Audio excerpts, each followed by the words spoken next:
Hello students, my self उत्तम कुमार। और आज हम लोग पढ़ने जा रहे हैं द फन दे हैड, जो कि इंग्लिश बिहेव का फर्स्ट चैप्टर है। चलिए पढ़ते हैं द फन दे हैड। देखिए यहाँ पर हैड लगा हुआ है जो कि पास्ट को रिप्रेजेंट कर रहा है कि कितना मज़ा वे करते थे। इस स्टोरी को मैं थोड़ा सा बता देता हूँ, उसके बाद हम आगे स्टोरी को पूरा पढ़ेंगे। इस स्टोरी में दो बच्चे हैं जो कि फ्यूचरिस्टिक जनरेशन में रह रहे हैं। कहने का मतलब आज के डेट में 2020 चल रहा है, ये 2157 या 58 वो हम पढ़ेंगे तब के बच्चे हैं। और जैसे आज के डेट में हम स्कूल जाते हैं, बुक से पढ़ाई करते हैं, वो वाले जो बच्चे हैं वो आज के डेट में कंप्यूटर्स के ऊपर पढ़ रहे हैं। वे स्कूल नहीं जाते हैं, उनके घर में ही स्कूल है।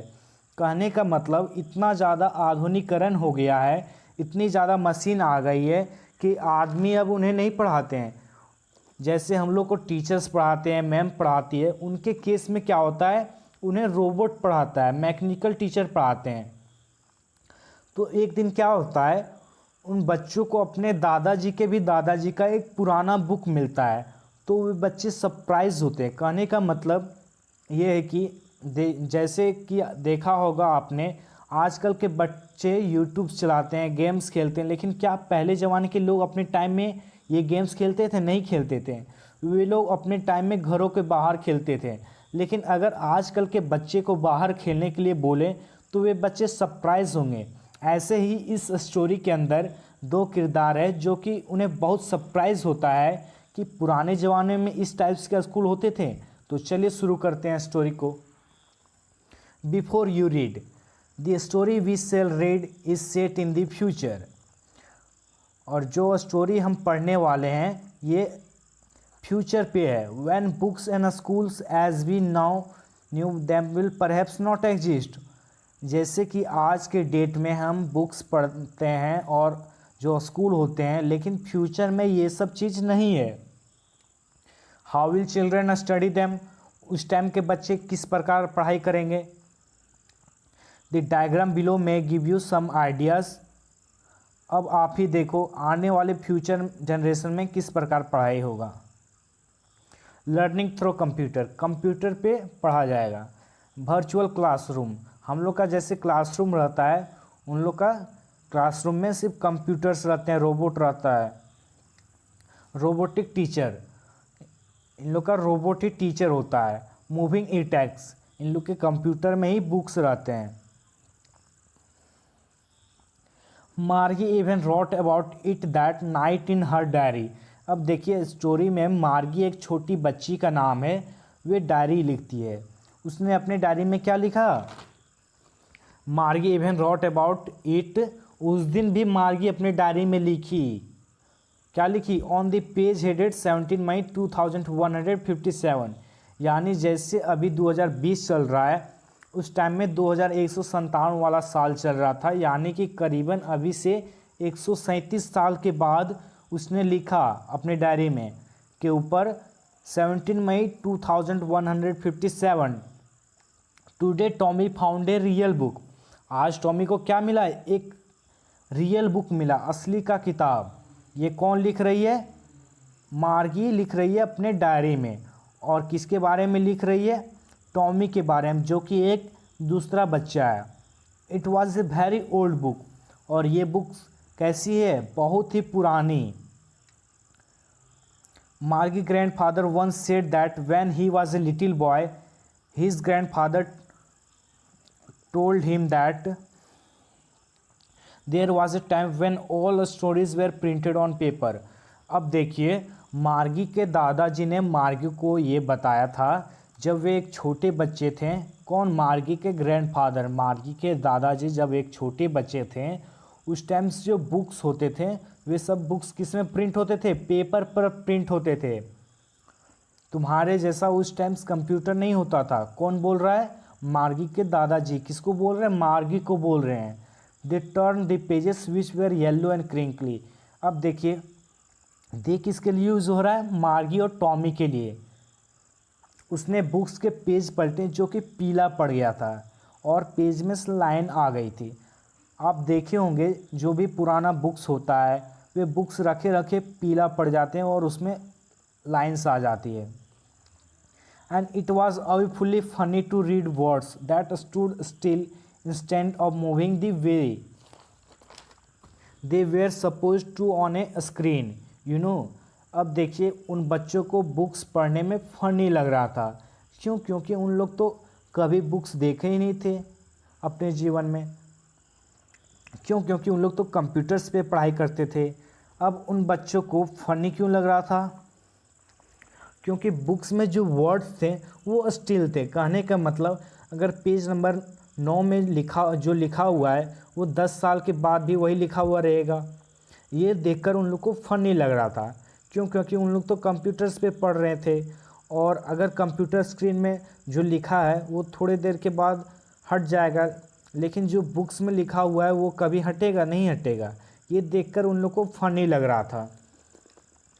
And then when they turned back to the page before it had the same words on it that it had when they read it the first time। और जब वे बुक्स के पेज पलटे तो वही वर्ड्स लिखा हुआ था जब वे फर्स्ट टाइम पलटे थे, तो भी वही वर्ड्स लिखा हुआ था। चलिए आगे देखते हैं। गी से टॉमी,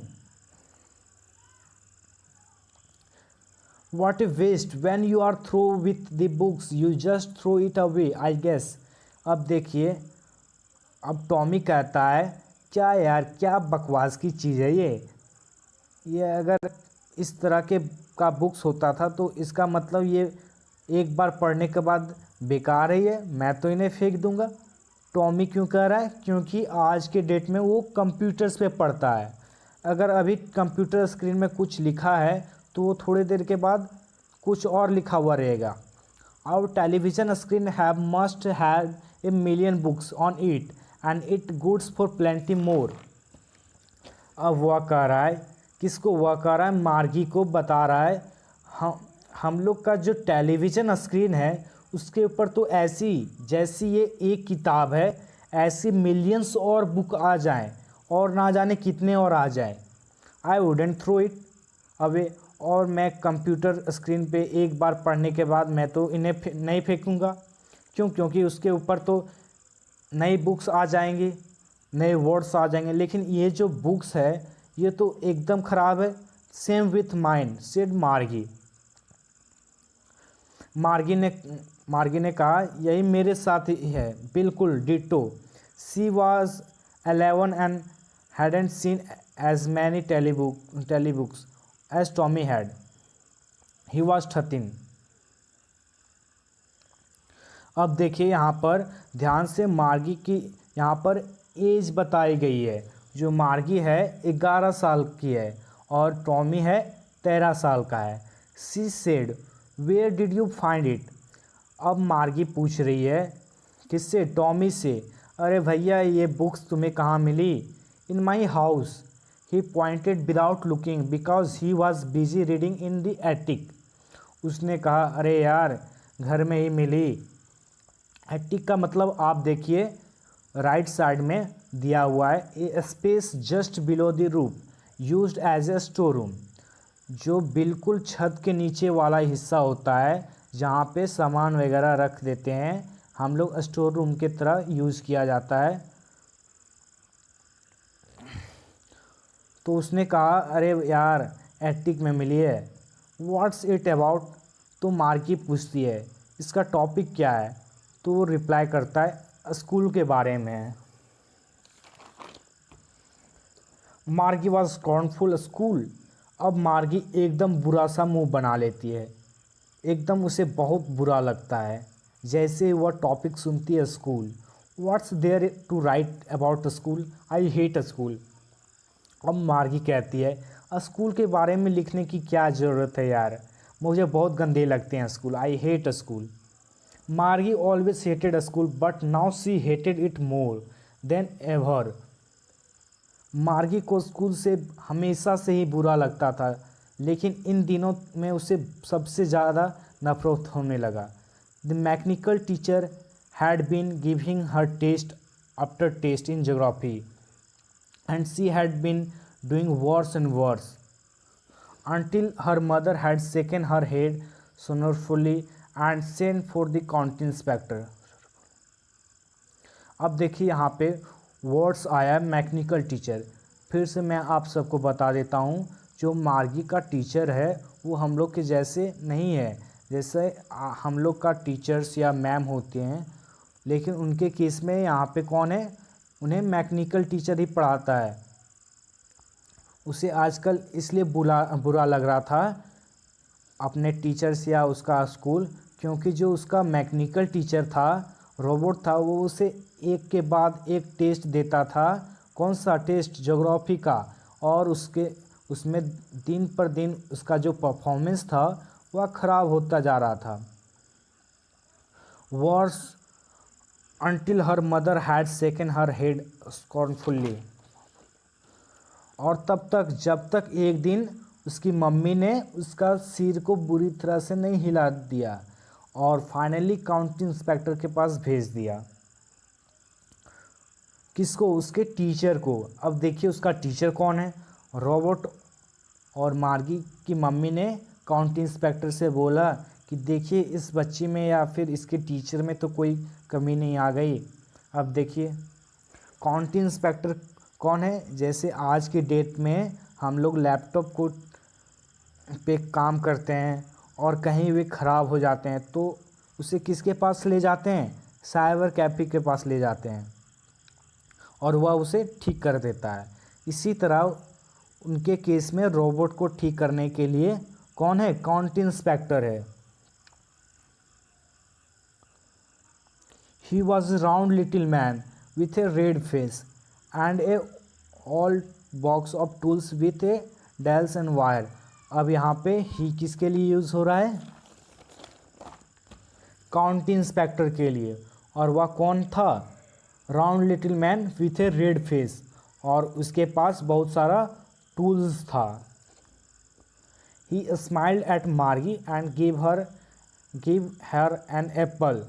वो मार्गी की तरफ स्माइल करती है और मार्गी को क्या देता है? एक एप्पल देता है।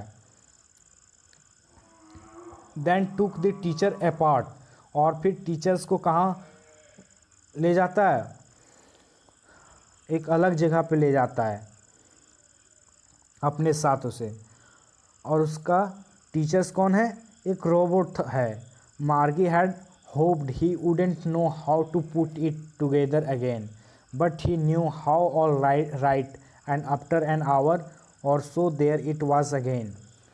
अब याद करो यार, जब हम लोग छोटे थे उस टाइम बारिश पड़ती तो हम लोग सोचते थे कि काश ये बारिश स्कूल टाइम पड़ती ताकि हम लोग स्कूल ना जा पाएँ।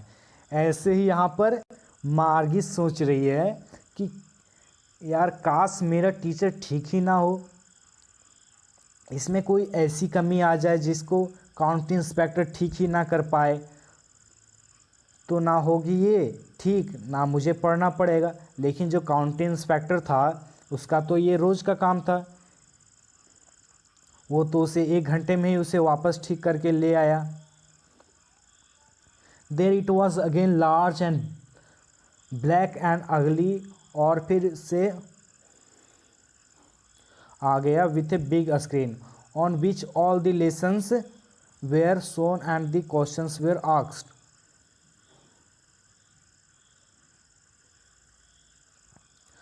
कहने का मतलब लार्ज, बड़ा सा, अगली सा, गंदा सा दिखने वाला, विथ ए बिग स्क्रीन। और उसके ऊपर एक बिग स्क्रीन थी जहाँ पे सारे के सारे जो लेसन थे वो स्क्रीन के ऊपर आ गई। अब देखिए रोबोट के अंदर ही स्क्रीन लगी हुई है जिसमें उसे क्वेश्चन वगैरह दिए जाते थे। मार्गी को that wasn't so bad. The part Margie hated most was the slot where she had to put homework and test paper। अब मार्गी कह रही है, मतलब मार्गी का जो स्क्रीन है कंप्यूटर उसके टीचर्स के अंदर है, वो बुरी नहीं लगती थी उसे सबसे ज़्यादा बुरा लगता था एक स्लॉट जो कि रोबोट के अंदर बना हुआ था जिसमें मार्गी को अपना होमवर्क सबमिट करना पड़ता था, वो उसे सबसे बेकार लगता था। She always hated to write them out in a punch code. They made her learn with she was 6 years old। और उसे अपना होमवर्क किस में करना होता था? पंच कोड में करना पड़ता था। और वह उसे पंच कोड सिखाए गए थे कब? जब वो 6 साल की थी तब। अब यहाँ पे पंच कोड क्या होता है? जैसे हम कुछ भी सेंटेंस लिखते हैं ना, उसमें जो अल्फ़ाबेट होते हैं, उसी तरह पंच कोड कंप्यूटर का लैंग्वेज है। And the mechanical teacher calculated the marks in no time. अब बाई मैकेनिकल टीचर क्या है? एक तरह से मशीन है। अगर आप कैलकुलेटर पर कोई भी कैलकुलेशन करोगे तो आप तुरंत सॉल्व कर लोगे। इसी तरह मैकेनिकल टीचर मार्गी का जो टेस्ट का मार्क्स था, वो तुरंत उसे चेक करके बता देता था कि आज मार्गी को इतना मार्क्स आए हैं। तो आशा करता हूँ हमारा वीडियो आपको अच्छा लगा होगा, और हमारे साथ आपकी जर्नी को और आगे बढ़ाने के लिए आपको हमारा चैनल सब्सक्राइब करना पड़ेगा। और इस वीडियो को लाइक ज़रूर करें अगर आपको अच्छा लगे तो, और कमेंट सेक्शन में अगर कोई भी डाउट हो तो उसको पूछें। और आशा करता हूँ हमारा और आपका जर्नी बहुत ज़्यादा देर तक रहेगा, और यह जो जर्नी है वो बहुत ही शानदार रहेगा। इसी के साथ मैं आपसे विदाई लेता हूँ। Like and share and subscribe करना ना भूलें।